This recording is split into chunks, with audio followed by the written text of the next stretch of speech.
ایک شعر ہے اس کی وضاحت تھوڑی سی کر دیں کہ وہ صحیح ہے کہ نہیں. ایک الفاظ کہے جاتے ہیں مندر ٹھا دے مسجد ٹھا دے دل نہ کسیدا ٹامی دل وچ رب وسدا.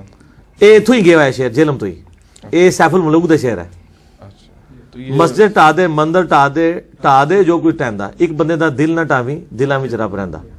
تو یہ بات ٹھیک ہے.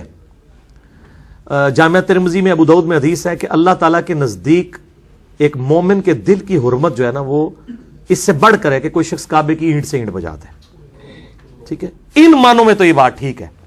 اور اگر اس سے کسی کی اور کوئی شیطنت مراد ہے کہ جی مسجداں بھی ٹھا دو نمازاں پڑھنے کی کوئی لوڑ نہیں بس بندیاں نو خوش کرتے رہو جو این جی اوز کرتی ہیں, اور اسی نام پہ صوفیانہ بھی بندے اپنے گرد لگائے, تو یہ تو بالکل کفریہ مطلب ہے. اگر یہ مطلب میں ایماندار ہوں, میں نے دونوں مطلب بتاے ہیں. ایک بتا کے میں کسی کی فیور نہیں کر سکتا اور ایک کا کہہ کے میں کسی کو جو ہے وہ معاف بھی نہیں کر سکتا. ٹھیک ہو گیا, وہ کلک ریکارڈڈ ہے یار, بار بار نہ پانی میں دانی نہ مارو. مشکات میں مکان بھاری یا منحوس ہونے کی وجہ سے گھر بدلنے والی حدیث کی وضاحت کر دینا. دیکھیں جی صحیح بخاری میں ایک حدیث آئی ہے, وہ آؤٹ آف کانٹیکسٹ کوٹ کی جاتی ہے. بخاری شریف میں جب بھی آپ نے کوئی حدیثیں پڑھنی ہے نا ان کے سارے طرق ایک جگہ جمع کیا کریں. مکتبۃ الشاملہ میں اگر آپ بخاری کی حدیث کا نمبر دیں گے نا اس نمبر کے جتنے باقی طرق ہیں نا ان کے نمبر بھی اینڈ پہ آ جاتے ہیں. اور جو داؤد راز صاحب کا پی ڈی ایف 8 جلدوں والا نا اس میں بھی نا اس کی عربی کے اینڈ پہ نا اس کے باقی طرق بھی آ جاتے ہیں. یہ جو حدیث ہے نا اس کے آپ باقی طرق بھی نکال کے دیکھیں کہ نبی صلی اللہ علیہ وآلہ وسلم نے فرمایا کہ اگر کسی چیز اس میں الفاظ ہیں کہ نہ بدشگونی کوئی چیز ہے نہ کوئی نحوست چیز ہے, اگر نحوست ہوتی تو 3 چیزوں میں ہوتی, بیوی میں مکان میں اور گھوڑے میں. اگر ہوتی ان کانا, وہ تو قرآن میں آیا ان کانا للرحمن ولد فانا اول العابدین. اے نبی فرما دیجئے صلی اللہ علیہ وآلہ وسلم اگر اللہ کا کوئی بیٹا ہوتا تو میں اس کی عبادت کرتا. تو اللہ کا تو بیٹا ہی کوئی نہیں ہے. یہ کہ اگر نحوست ہوتی تو ان چیزوں میں ہوتی. جن حدیثوں میں الفاظ ہے نا کہ ان 3 چیزوں میں نحوست ہے وہ راوی کے الفاظ مسنگ ہے. بعض اوقات وہ طرق یعنی مسنگ ہوتے ہیں. بعض محدثین نے کہا وہ حدیث منسوخ ہے اور بعض نے بریکٹ میں خود لکھا ہے چونکہ باقی طرق میں آ گیا ہے کہ اگر ہوتی. اور نبی علیہ السلام تو خود کہتے ہیں جی بخاری مسلم حدیث ہے سفر کا مہینہ منحوس نہیں ہے. اسلام تو اس نحوست اور ان چیزوں کے خلاف ہے, تو کیسے کہہ سکتا ہے ان چیزوں میں نحوست ہے؟ اگر ہوتی تو, لیکن ان میں بھی نہیں ہے. ٹھیک ہے.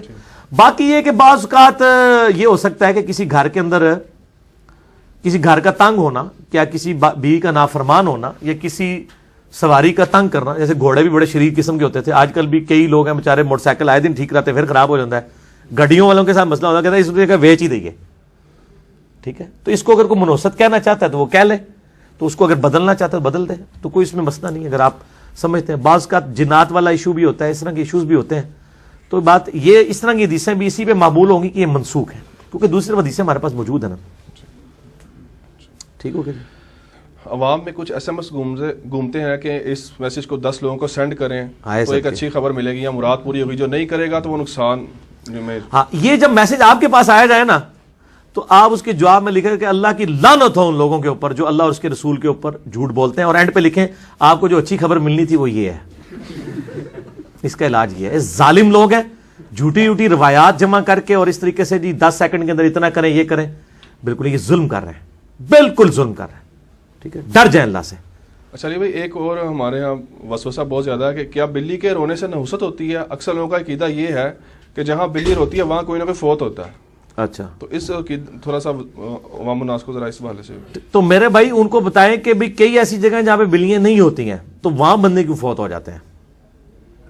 کئی علاقے ایسے ہیں جہاں پہ بلیاں موجود نہیں ہیں, یا جن کے گھروں کے اندر بلیاں موجود نہیں ہیں, تو وہ کیوں مر جاتے ہیں؟ بالکل جھوٹا کیتا ہے. یا کوا آ جائے تو یہ ہو جاتا ہے, کالی بلی راستہ کاٹ دے تو یہ ہو جاتا ہے, نحوست ہو جاتا ہے. کوئی کچھ بھی نہیں ہوتا. اسلام میں اس کی کوئی اہمیت نہیں ہے, نہ سائنس اس کو سپورٹ کرتی ہے نہ اسلام. سب جھوٹ. یہ سارا کچھ ہندوؤں کے ساتھ رہنے کی بے برکتیاں ہیں, برکات نہیں بے برکتیاں, کہ وہ چیزیں ہمارے اندر ٹرانسفر کر گئی ہیں. مرچوں کے ذریعے نظر اتارنا جو وارا جاتا ہے غلط ہے, بالکل غلط ہے. یہ تو ہندوؤں سے ٹرانسفر ہو. نظر اتارنے کا طریقہ تو بتایا گیا نا, صحیح بخاری میں نہیں آتا کہ نبی علیہ السلام جو ہے وہ حضرت حسن حسین کو نظر بد سے محفوظ کیا. اعیذکما بکلمات اللہ التامہ من کل شیطان وہامہ ومن کل عین لامہ، اور کہتے تھے کہ ابراہیم علیہ السلام اپنے 2 بچے اسماعیل اور اسحاق کو اسی ذریعے سے نظر بد سے بچاتے تھے، اور میں اپنے 2 بچے حسن و حسین کو بچاتا ہوں۔ ابو داؤد میں بھی حدیث ہے، بخاری میں بھی ہے، میرے یہ کربلا والے پیپر میں بھی میں نے لکھی ہوئی ہے۔ تو یہ ہے، اور آخری 3 صورتیں 3 بار پڑھ کے نظر اتارنے کے لیے اور ان چیزوں سے بچانے کے لیے، بہت زبردست ہے۔